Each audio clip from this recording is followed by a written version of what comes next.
Welcome to the Optometry World channel. To get more information, subscribe our YouTube channel.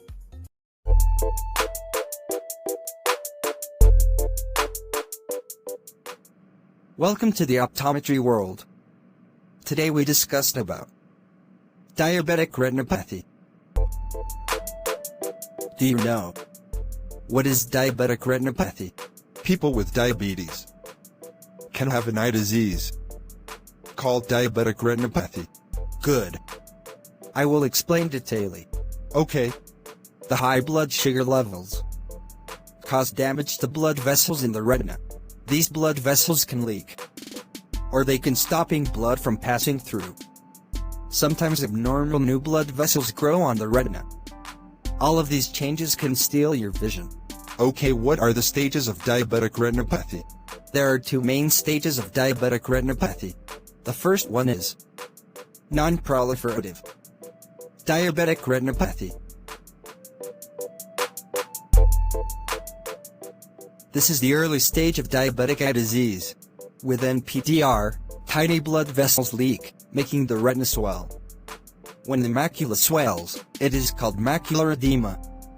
This is the most common reason why people with diabetes lose their vision.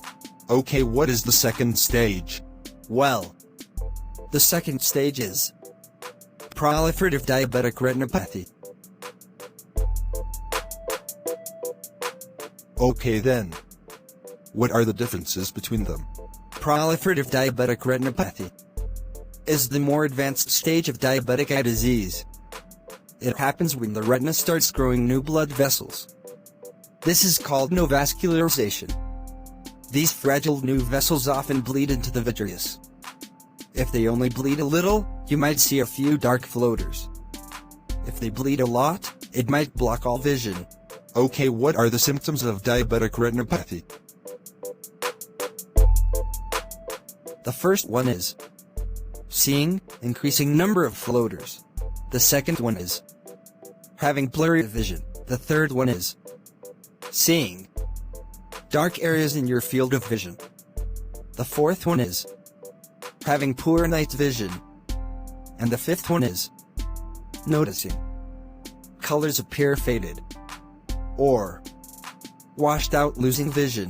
Okay then, what are the treatments of diabetic retinopathy? Well, in the early stages, controlling blood sugar and blood pressure. It can stop vision loss. Carefully follow the diet. Sometimes, good sugar control can even bring some of your vision back. And the other type of medication is called anti-VEGF medication. These include Avastin, Eylea, and Lucentis.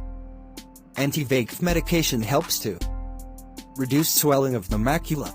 And the next one is laser surgery. Laser surgery might be used help to seal leaking blood vessels. This can reduce swelling of the retina. And the other one is vitrectomy. If you have advanced proliferative diabetic retinopathy, your ophthalmologist may recommend surgery called vitrectomy. Oh. These are main important things in diabetic retinopathy. Okay, thank you. Thanks for watching. Share and subscribe our channel.